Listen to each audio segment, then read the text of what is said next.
have Matteo, University of Pavia. Pavia. It's covered, sorry.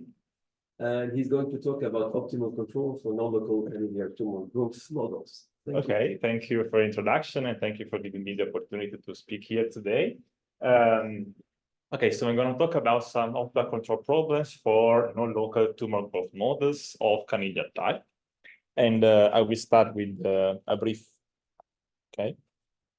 overview of what I'm talking about today. So I start by introducing the model we're going to work with. Then there will be a technical section in which I try to prove regularity for our system. And once we have enough regularity, we can switch on to the optimal control problem and see what happens there. And we'll then try to see what happens if we add some kind of regularization to the system in order to get more results. And then we'll try to explain what we mean with that. And finally, we give some conclusion and perspectives about future work. So I start by introducing the model, and our main idea is we want to describe the evolution of a tumor. So you can think of working in a tissue and having tumor cells and healthy cells. You want to model how the tumor grows by consuming a nutrient, which is the main source of its proliferation. So you assume to have this kind of two types of cells, and you want to study the evolution of the tumor. So you could usually use two different approaches. One could be to use a sharp interface approach, meaning to track the interface between the tumor cells and healthy cells. This could lead, mathematically speaking, to a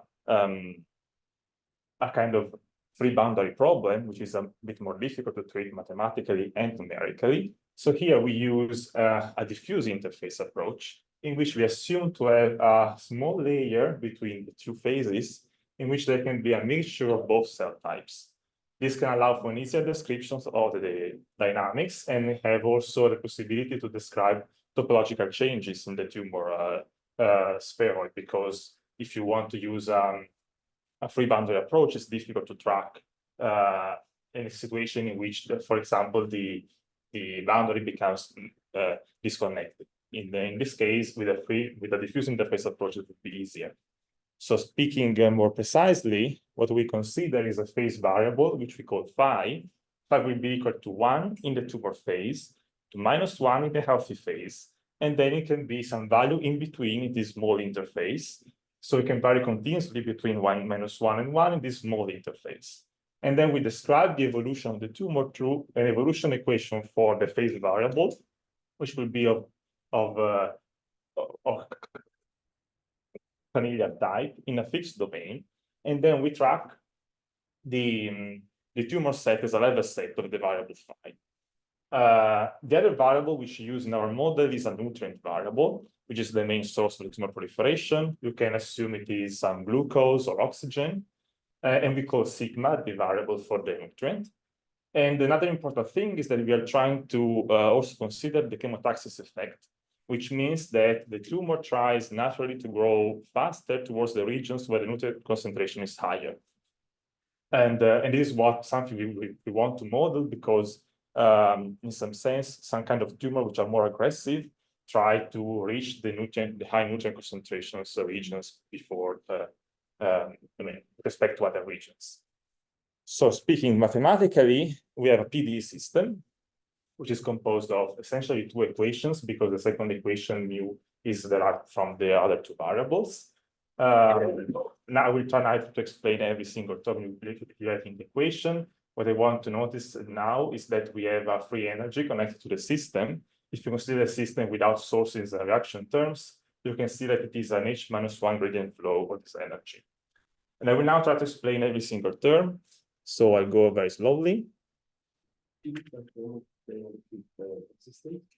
Okay, so the model was introduced by Hawkins, Darwood, and Van der Zee and Odense in this article in 2012, and they tried to recover the model by some consideration about the theoretical mixtures, and try to have some kind of consistency about some relations in thermodynamics. So it's how the model is developed, starting from some principles in thermodynamics. Because none of the parameters take into account the temperature, right? Yeah, there is no temperature. In this case, it's isothermal, I would say.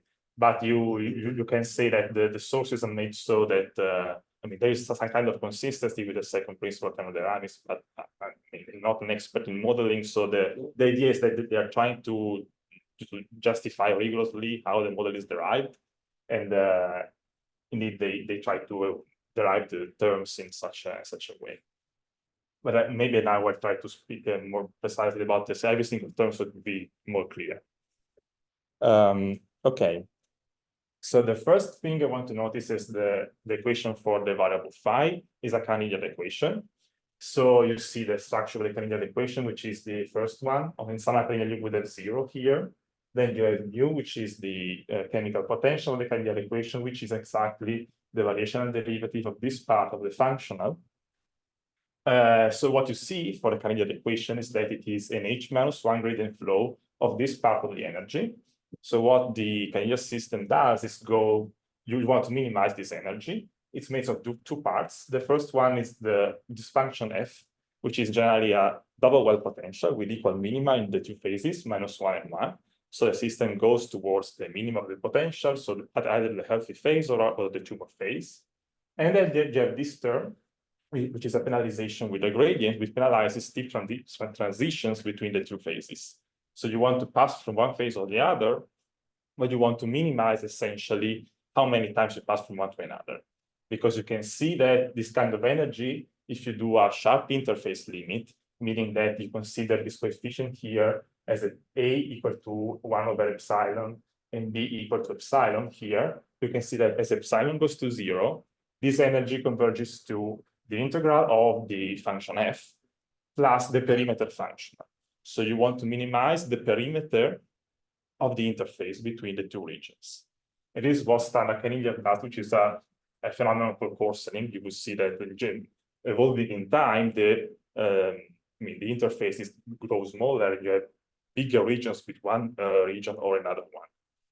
But in this case, we also have the interaction with nutrients. So that's not the only phenomenon we have in our model. Indeed, we have a nutrient, which is sigma, which satisfies a diffusion equation with some reaction terms that I will now try to explain. These are these two here. So this is a diffusion, and then we have the reaction given by this term P of phi times this term and minus P of phi times this term in the third equation.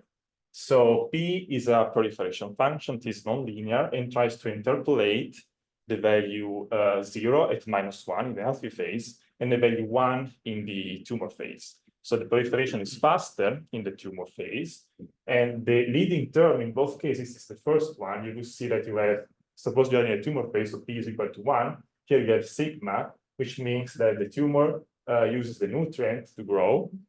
And then in the third equation, you see with a minus sign that the nutrient decreases when the tumor consumes it. The other terms are, are there to get this kind of consistency, but the leading term is the first one. And another thing to note is that they have opposite signs. So if you neglect the source, which I will speak about later, you see that the system conserves the total mass of the tumor plus the nutrient.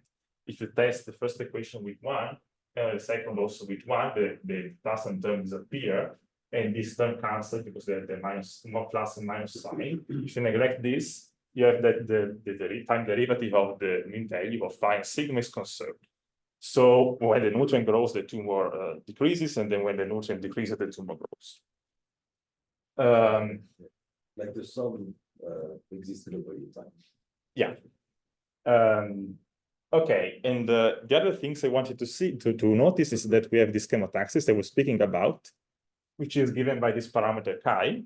Chi is a non-negative parameter. So it appears in the reaction term, but its main appearance is these cross-diffusion terms. You see here that you have a Laplacian with a wrong sign in the third equation. And also in the first one, if you compute the Laplacian of mu, you have plus Laplacian of sigma. So again, a diffusion in the opposite sign. And this is a first approximation of the chemotaxis as a cross-diffusion. If you want to really treat chemotaxis, you would like to use different equations like Heller-Segel equations. They can be included in this kind of models, but of course it's a bit more difficult because you know that Heller-Segel has some kind of blow up. So you want to try to be careful. And since here we want to get high regularity for solutions, we stick with this first order approximation, I would say. And you will see that it's already difficult to treat. These cross-diffusion terms will be a bit difficult to treat in some cases. Okay, and to end the exposition of the model, we have the sources. The sources are this h of phi u with a minus sign in front and this v in the third equation. This will be our controls for the optimal control problem. There will be therapies that we will use to direct the evolution of the tumor.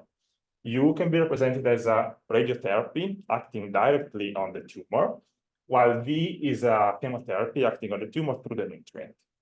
And this function H is similar to the function P before, so it's 0 in -1 and 1 in 1.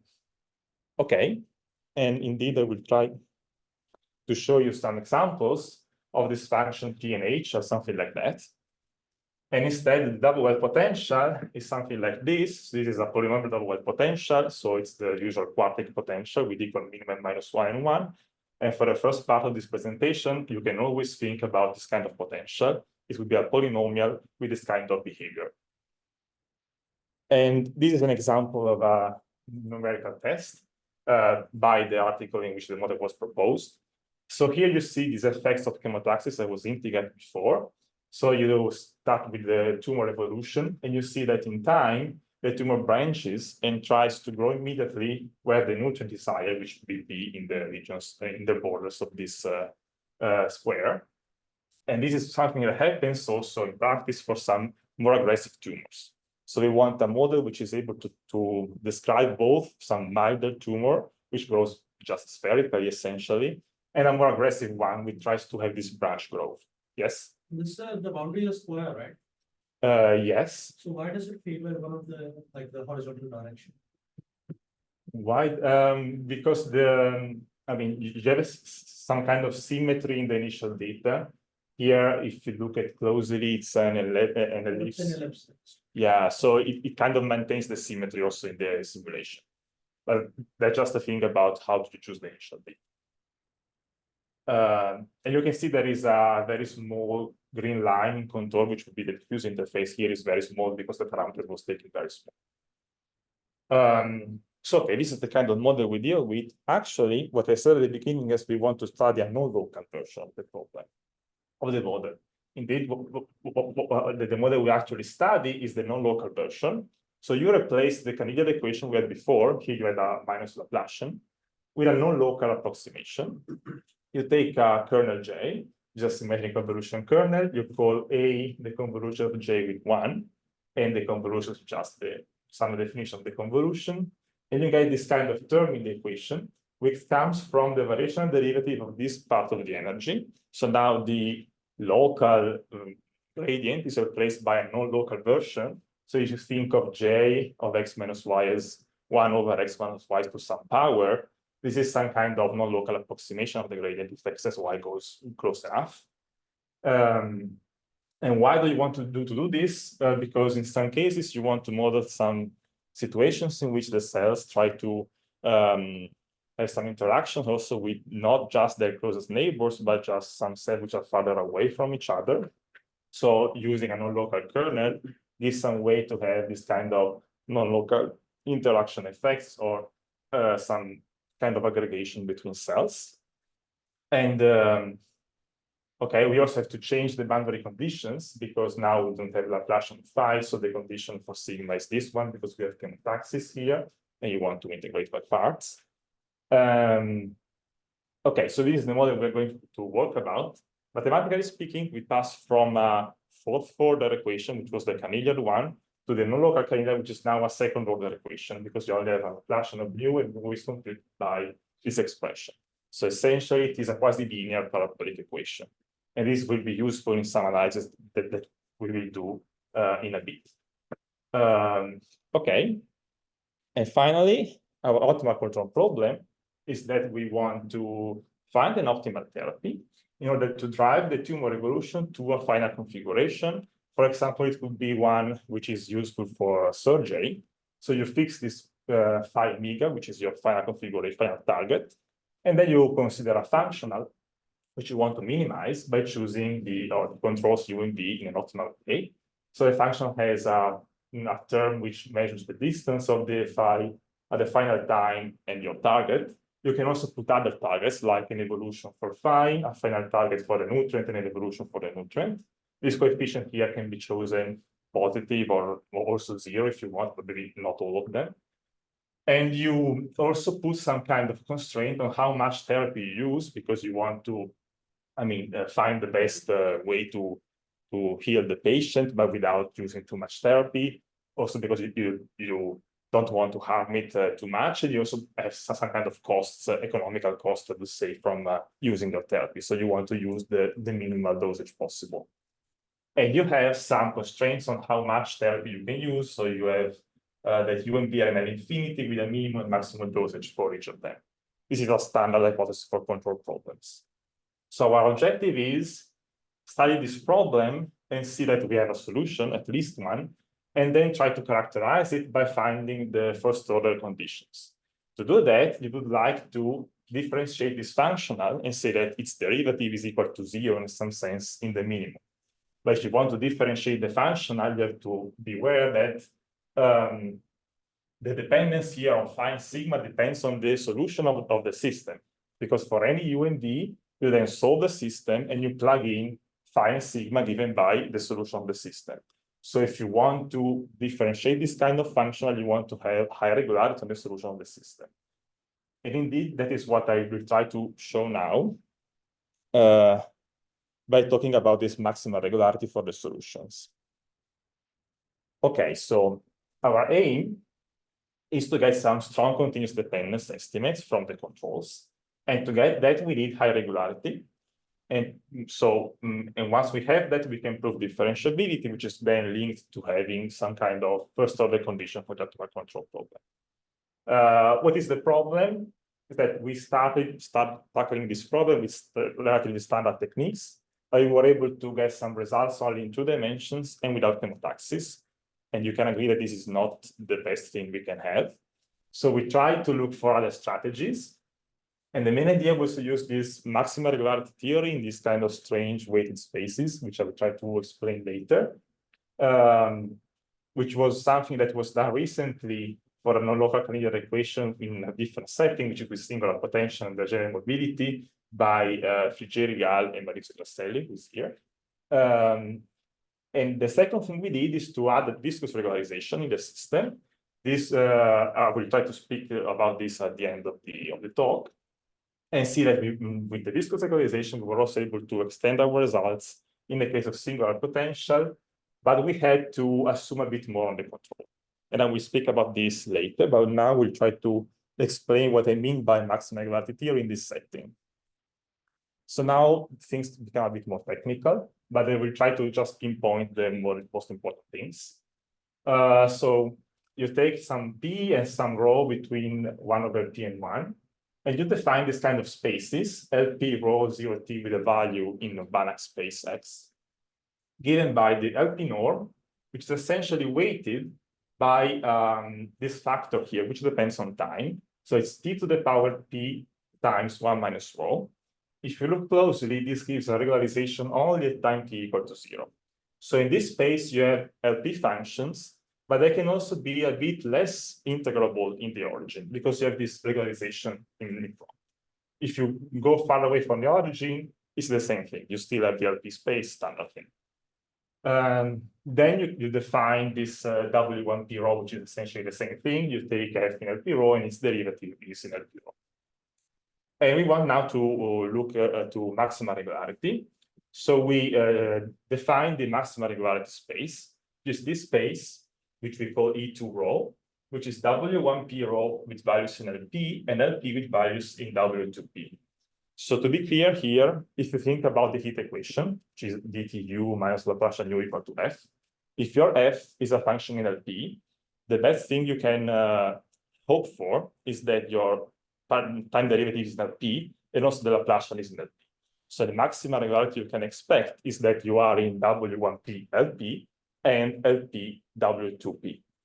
Here we do the same thing, but we just put this time weight in both cases. Then we have the right-hand side space, which is the LP row in a variation LP. And this F row is the trace space, which we have a temporal trace and a spatial trace, but I don't want to be so technical, so you can forget about it now. And the main assumption we use in our system is that our kernel J has two derivatives. So we have W2 malloc, but this is not the best thing you can ask for, because widely used kernels are of Newton type or Bessel types, and they are not W2-1. But you can relax a bit this hypothesis and define this admissibility criterion for the kernel, which in some sense give you still the possibility to estimate two derivatives, but still includes the Newton and Bessel kernels. So they are included in our analysis. I will not try to explain the hypothesis because it's technical, but the idea is that we can still include the relevant cases. The potential is regular, so C4 in OR. And we have this hypothesis here. There is a constant C0, which is bigger than chi-squared. So chemotaxis is allowed, but it has to be small. And as to satisfy this hypothesis, that means that the second derivative of F plus this term, which comes from the derivative of the kernel, has to be bigger or equal than C0. So this means that the potential is a quadratic perturbation of a convex function. And this quadratic perturbation depends in some sense on the chemotaxis and on the kernel. But this is still an hypothesis that can easily be verified in the case of the potential we had before and the kernels like Newton or Bessel. So they're still included. And regarding the function P and H, just assume they are regular and bounded. And P is non-negative. Okay. So now we speak about regularity of the solutions. So we rewrite our system in a more convenient way, which is an abstract way. So you call psi the vector of phi and sigma, which are the two main variables. As I said before, mu can be seen as something which is completely determined by phi and sigma. You call A or the differential operator you have on the left-hand side, and B the boundary operator, and B the right-hand side. So if you just go back to the equations, you just put everything on the left-hand side, you compute the Laplacian of mu explicitly with this term, and you call A for that operator. Also, this term, depending on phi and u, goes into A, which gives the dependence of A on x and t, because u is now a function of x and t. And also the function A gives the dependence of A on x, because A depends on x. And also in this case, you put everything on the left-hand side, and you leave D on the right-hand side. For the boundary, you do the same thing. This is one boundary condition. The other one is the derivative of mu, so you compute explicitly the derivative of mu to this expression. So you have some kind of Robin boundary conditions. Some non-linear Robin boundary condition, I would say. Okay. And now you want to define what a maximum solution is. So if you start with a highly regular initial data in this space MSP, which is a space WSP, where P is taken bigger than n plus 2, P is taken bigger than this value, and S then is 2 times rho minus 1 over P, which is bigger than 1 plus n over P. So we have some high regularity, at least one derivative and a bit more. So we go in the fraction subword setting here. And you also assume that the initial data satisfies the boundary condition pointwise. So this expression for S counts for Sobolev embeddings, because you want that if your solution is in the space E2 rho, which was the space of before, you can see that this space is embedded continuously in a space of continuous functions with values in this WSP with this exponent S, which comes from Sobolev embeddings. And we call a maximum solution a solution which is in the maximum regularity space and then continues in this space. So this is what we want to find. And what we're able to do is to find first a local maximum solution. So you see that for our choice of parameters, if you start with this initial data in this space, there is a maximal time for which you have a solution up to that time. And this maximal time is a unique maximal solution. And this maximal time is such that it's either of the whole time interval or the solution explodes in norm. This is not enough for our purposes because we want to study the optimal control problem at the final time. So we want a solution which is defined globally in all the interval. And so we would want to extend it. And we can do it if we start with some regular data, like in H2, just to be, simple hypothesis in this case, which satisfy the boundary conditions. We take P6 and rho 1. And we see that we can extend the solution to a highly regular solutions, which is in this space W16 L6 and L6 W26, which is then embedded in these continuous function spaces.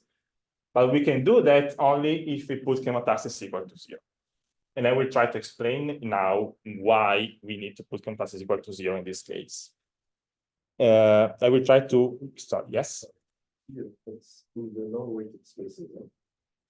Exactly. We took rho equal to 1 because then we want to work with a non-weighted space.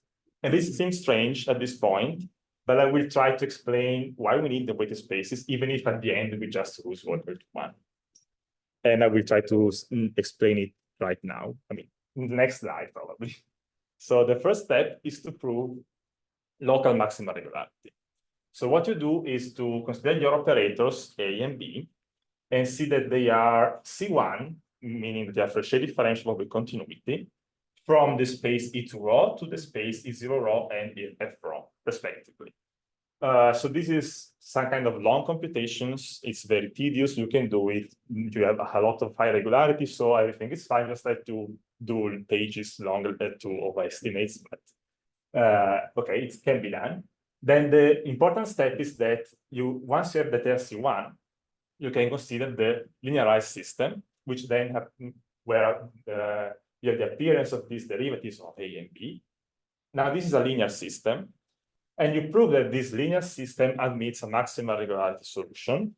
And this is done by using a theory developed by Maris and Snaubert in 2012, where they exactly developed this theory about maximal regularity on these time-weighted spaces. So here we just check that our hypotheses are enough to apply their results to get maximal regularity for the linear system. And the main hypothesis that we need is this estimate here on the second derivative of f, which is needed to have ellipticity for the operator A prime. If A prime is not elliptic, you will not have this kind of maximal regularity. And this is exactly the hypothesis that you need to have ellipticity. Once you have a maximal solution for the linear system, you pass to a maximal solution for the nonlinear system by using a Banach fixed point argument.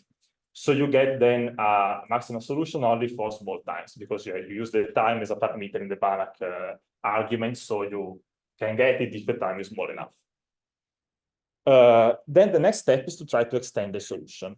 And here is where the fact that we are in time-weighted spaces becomes relevant.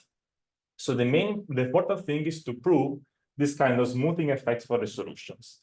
So you take two times, one which is smaller than the other, and suppose for now that your solution is uniformly bounded in the space of continuous function with values in some order space. So beta here is a parameter between 0 and 1, which can choose in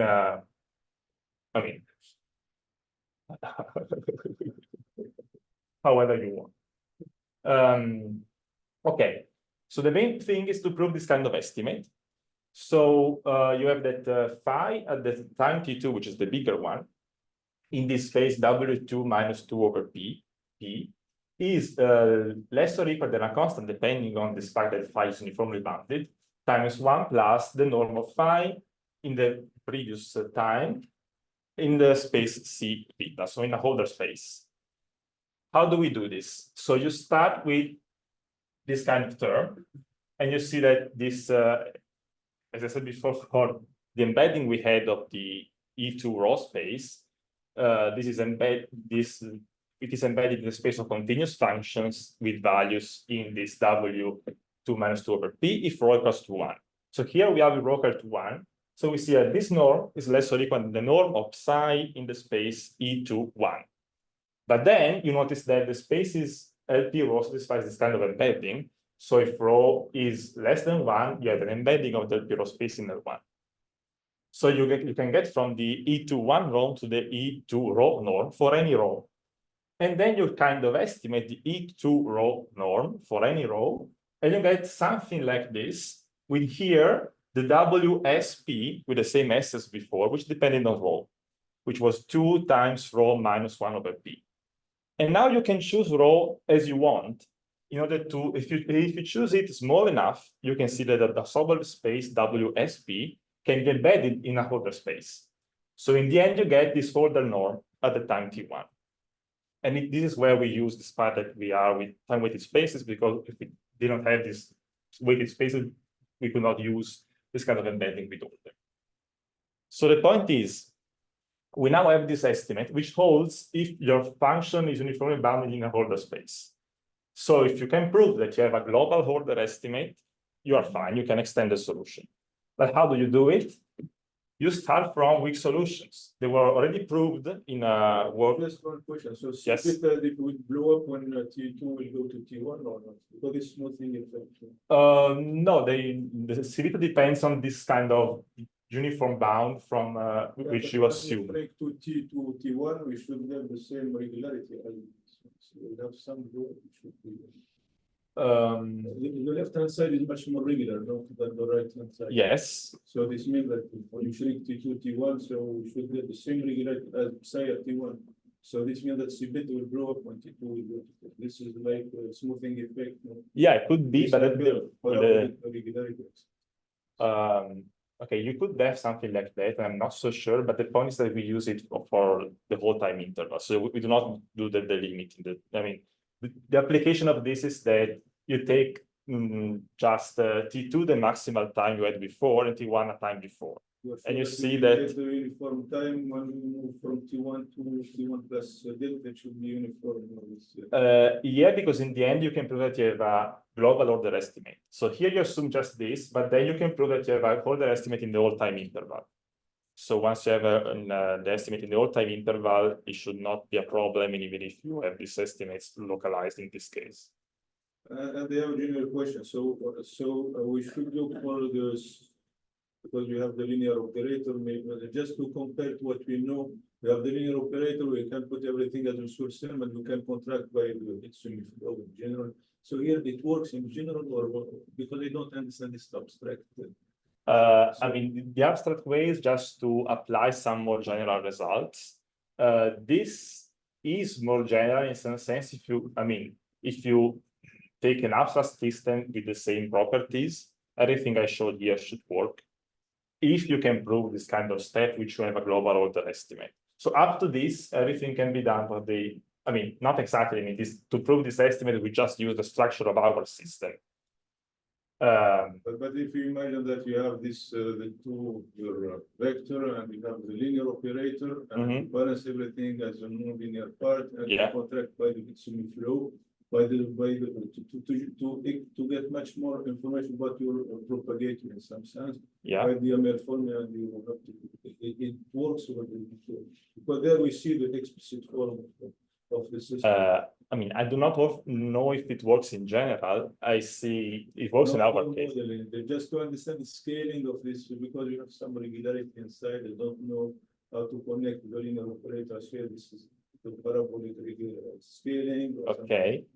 So here, what you do is that you, to get this kind of estimate, you just at some point you just use the form of our system, and you estimate each term separately. So the point is that you want to estimate the norm in this E2 row space, which is W1P and values in LP, and LP values in W2P. And for each term, you estimate the norm. With this uniform value, you can do some estimates for which you can end up with something like this. So it depends on our system, but if it can be more general, I think, if the structure is a bit more general. You can look, if you are interested, you can. But the structure is about your semi-group, or because this is no, I'm not using semi-group theory here. I'm just. But you have to see the smoothing effect. So this connects to the linear part. No, because I think there is the Laplace when you put the chemotherapy that has the wrong side. So there is no regularizing effect in that sense. Can you show us back the equation? Yeah. Yeah. If you, at the linear level, we can see all this structure or not? Plus key, you see? When we. Key is positive, right? Yeah, So you see you have a plus, so that's the But there whole. is some interaction at the end. Yeah, there is some interaction. So yeah, the key is positive, but we with our positive we make it so it's still elliptic. I mean, But at the end, your global matrix is elliptic. in some yeah, sense. yeah. In the linear case, the global matrix is elliptic. But this kind of estimate is done in the non-linear case. I mean, when we do this kind of step, we are in the non-linear system, but we try to reduce in a, I mean, we just estimate on the right-hand side the terms of coming from the non-linear system. Maybe we can talk about this later if you want. Okay, the point is that you have this kind of estimate, and then you want to get a global order bound from your system. But how you can do that if you start with weak solutions which are already global in time. They've already proven in the article by Friggeri, Lam, and Rocca, where they introduced the non-local versions and they proved there is no weak solutions. So here we want a global order estimates, and the only global thing we have are weak solutions up to now, because our maximum solutions are only local. And to prove that we have a global order estimate, we first prove that the functions phi and sigma are globally bounded by infinity. And to do that, we use an Archimedes iterative scheme. And once we have this infinity bound, we can use some standard parabolic irregularity results to get the global order bound. And here is where we need to put contrast equal to 0. Because now we use only weak solutions. So weak solutions are not so regular. And to treat the cross diffusion terms, we do not have enough regularity. So we can do this kind of at infinity and then hold the estimates only if chi is equal to 0. So we just have a parabolic structure without the cross diffusion.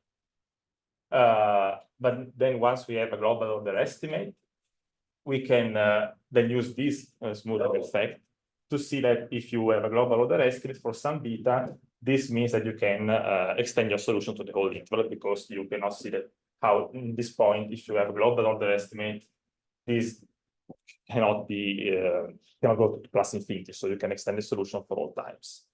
But you cannot send capital T to plus infinity. Right? No, I cannot set capital. Now, capital T fixed to a finite value. I just extend the small t plus to all the big T. I do not go to plus infinity with the big T. So somehow the idea is that you take those stuff where the norm is a bit singular at equal 0 that allows you to push. Yeah, exactly. The idea is that one, but we push just bit by bit, and we go up to a final fixed time, but to go to plus infinity would be another problem. Can I iterate this from C beta to this one and then?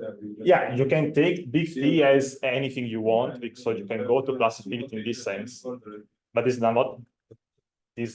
has not give information on how the system converges at infinity, just to know that for every big T you have a solution up to big T, so you can essentially go to plus infinity in this So sense. that's why you require that chi is small, right?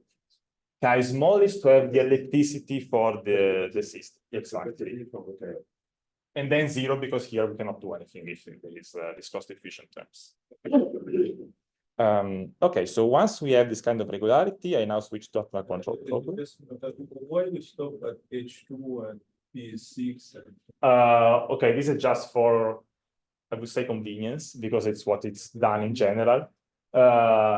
You can go high, I mean, in 3 dimensions, P equals 6 is probably the best. I mean, you can also have better, you can do it for any P, but in general, you get strong solution for H2, so we just use that for optimal control problem. But the regularity you have is for any P and for any rho.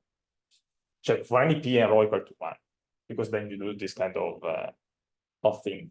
We just stop to P equals 6 because in general you use H2 initial data for this kind of systems. So H2 gives P equals 6. So have a global bound in H2 by energy or? No, because you get strong solutions for this kind of system. You generally go to with Hilbert spaces, and it's just more, I mean, easier to work with H2, but there's no particular reason, I would say. Okay. So for data control problem, the first thing we do is to prove a continuous dependence estimate for so we get 2 controls and then the corresponding 2 solutions. And we see that the We have a bound from the normal difference of two solutions by the norm of the difference of two controls, and we get this bound in strong spaces. So here you see the strong spaces, and maybe that's the reason why we take H2, because you want this bound in the spacing where you have strong solutions in general. And this is enough to prove Frechet differentiability. So the point was to get to this kind of estimate, but to have this kind of estimate, you need high regularity for the system. Okay. Then we prove Frechet differentiability. So we see that the forward operator, which is associated to any control, the solution of the system, is Frechet differentiable, starting from some open sets which enclose our, yes? When you take t equal to 2 or 3, why did not equal to 1? Because the physical situation would be in 3 dimensions, essentially. We have a tumor growth model, tumor grows in 3D at maximum. So, I mean, the physical case, it would be d equal to 3. You can take, in general, you can take it also bigger, but you just do it in this case because it's the application is physical, so you just want to be in 3 dimensions. 2 or 3 was to say that it works in 2 dimensions, which is easier, but also in 3 dimensions. Okay, to prove Frechet differentiability, you just show that you have differential derivative, which is a linear operator between an infinity, which is a space where you have the controls, and this W, which is a space of weak solutions. And you can also see that the Frechet derivative is characterized by the linearized system to our equation. So the system, you take the system, you linearize it near your optimal value, and the Frechet derivative gives you the solution for the linearized system with the sources K1 and K2, which are the direction in which you do the Frechet derivative. Okay, and once you have this, you can solve the control problem. You can say that there exists at least an optimal control, and to do that, you use just the direct method of calculus of variations, essentially. You take a minimizing sequence, J is non-negative, so you can have a minimizing sequence, and you see by compactness theorem that this sequence converges, and also the corresponding solutions converge to the corresponding solution of the system, and then you use the lower semi-continuity actually of the functional J to have converges to the minimum. Just a note, since the solution operator is not linear, we have a nonlinear system, even if J is convex in some sense, the composition of J and S is not convex, so we cannot hope for uniqueness of the optimal control. But then the next step is to find the optimality conditions. So you can now differentiate the functional and get that your optimal control, the minimum satisfies the optimality conditions, which are a variational equality of this form. Here you see the appearance of this variable P and R, which are the adjoint variable, which solve the adjoint system to the equation. You can find the adjoint system by using a formal Lagrangian method. And you see that this is a backward linear system with final conditions depending on the terms on the functional. So, and what this kind of optimality condition says is that essentially the U bar and V bar, which are the optimal control, are the L2 projections of this adjoint variable onto the admissible set. And this is what you use then numerically to approximate the solution of the control problem, because you do essentially some kind of graded descent scheme where you use the adjoint variable as your descent directions.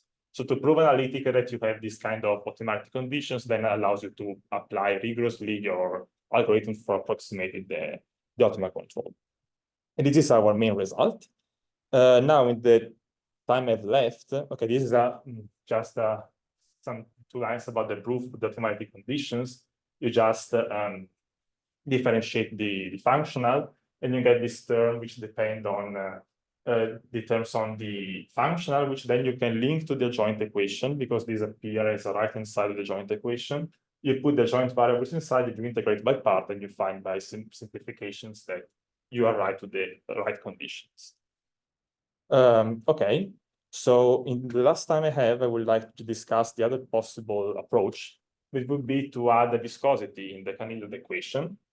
So what we do is to add this extra term in the second equation, which is tau times the time derivative of phi.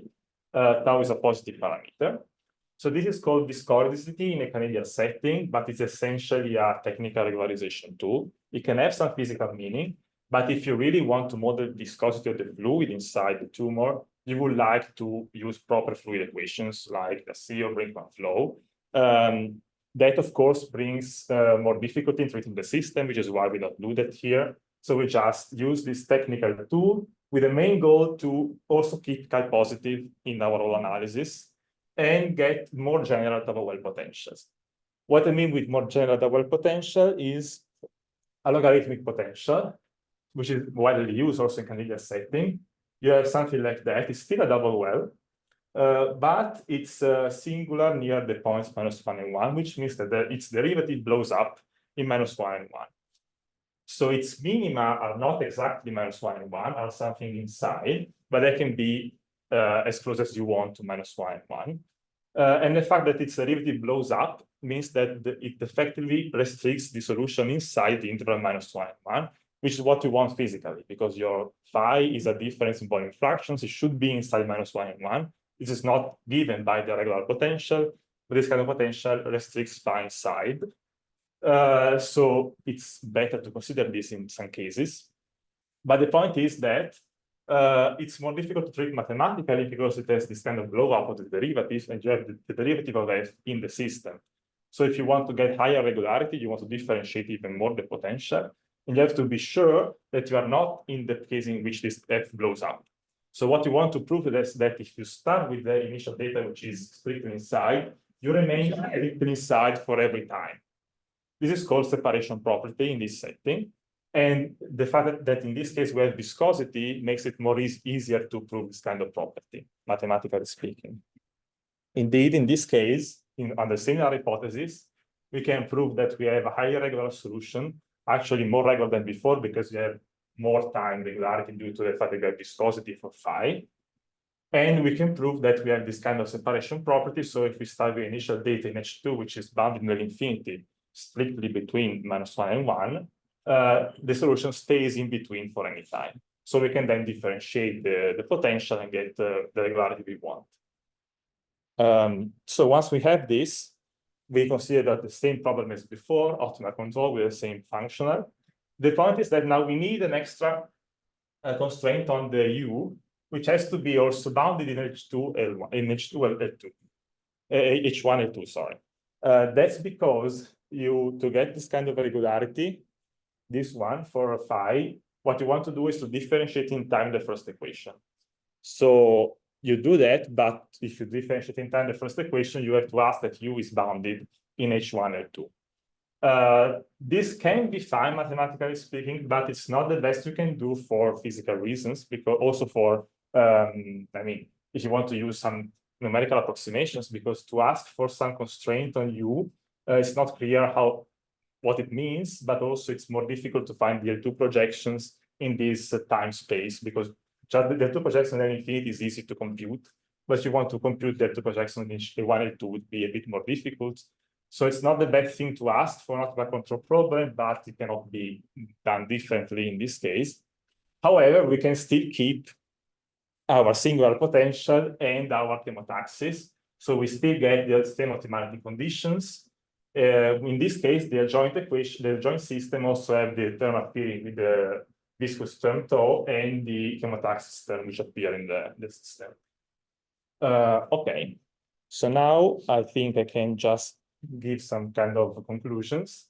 So I show that we can do, this analysis for optimal control in our tumor growth model in most cases. What we can still do is to go further with analysis on the optimal control, which can be done in two parts, I would say. The first one would like to prove second order sufficient conditions. So we just prove first order condition, which means that we have characterization of the minimum, but it's not sufficient. If you want to go higher, you have to prove second order, which can also open up to second order methods in numerics. But this is, of course, more difficult computationally, I would say. Another thing to do would be to add sparsity effects. So if you put on your functional some terms, which are, for example, L1 norms, you can see that this allows for sparsity in the control, which means that you can have that the control is zero in most regions of space-time. This is what you would actually do like to have in medicine, because you just put your therapies in localized time frames. So if your control is already 0, most of the time space would be better to, I mean, for the means of applications. Then regarding the model, one could try to study the same things for more sophisticated models for tumor growth. So you can add velocity effects, as I was saying before, for viscosity. You can also add mechanics, because the tumor growing likely affects also the mechanics of the tissue around it. So you can add mechanical equations inside. You can use statistical equation for chemotaxis. You can try also to add more, study more efficiently what the tumor does, because now we just use a version in which we have 2 phases, so healthy cells and tumor cells. And this model works well for young tumors, because then the tumors grow in a different way. They develop some necrotic regions inside which do not move anymore, and the region which move is just the boundary. So you have this kind of more phases where, for example, one stays essentially does not move so much. You can have this angiogenesis phenomenon where the tumor tries to attach to the blood vessels and gain nutrient from the blood vessels to grow. So this comes from, I mean, to do this, you have to just use more efficient models. And but this, of course, makes the analysis for the model more difficult, because you have more equations and more difficulties. And I mean, the actual goal would be at the end to try to apply this kind of methods also numerically to some medical data, and see if it can work essentially with doctors, to see if you can really optimize therapy to get your target. And as a side project, I'm now working together with Cecilia Calaterna, Elena Beretta, and other collaborators, Abramo Agosti, Guillermo Lorenzo, and Elisabetta Rocca, on some inverse identification problem for initial data of the tumor model. So we start from a measurement at the final time, and we want to reconstruct the initial data of the tumor model. This is maybe important because when you have a MRI scan of your tumor for a patient, you generally have a scan at a point in which the tumor is already at a rather advanced stadium, because if you can find it, it's already started growing, the patient has some kind of issues. So it's important to try to locate the position where the tumor started growing, and also to find the real initial data to get a better model to study the evolution forward. And as a finishing remark, the things I spoke about today are in these 2 works which I published. One is published and one is on archive. This is the work when they proved the weak solutions, and this is the work where they introduced the model. And with this, I thank you for your attention. Yeah, any questions? Just to know, when Yeah. we can see that your tumor is completely supported at the end, we can make the extension when we select in a good way your parameters. Okay. But we measure in H1s, but I don't see the support in space where it will be diffused everywhere. I mean, we start from a bounded set, and we have the tumor growing there. There are some cases, not in our case, in which we did some simulations. I mean, our colleagues in Pavia, some collaboration with also engineers, we try to look more on the models. And for an easier model, they try to do the same with a control problem where they select therapies, and they see that the tumor grows. I mean, if you select therapies correctly, the tumor really does not grow anymore, and it just shrinks in time. So the size or the size decreases, yes. The support is C or viscosity. What do you mean by the support? Because phi is by X, and X is in space in omega. But I don't see if phi will vanish in. Yeah, because phi is between -1 and 1. If phi is 1, you're in the tumor phase. If 1 is an healthy phase. Phi is 1, for example, phi -1 is 0. So in some case, can we say something? Not analytically, I would say. You can see it numerically if you choose the therapies correctly. You see that the tumor shrinks, which means that phi goes essentially most to the values -1. You cannot see regions where phi is equal to 1, because the therapies try to push the tumor towards only the -1 phase. So essentially, in the end, you would see only healthy cells, or at least a very small tumor spheroid with phi equal to 1.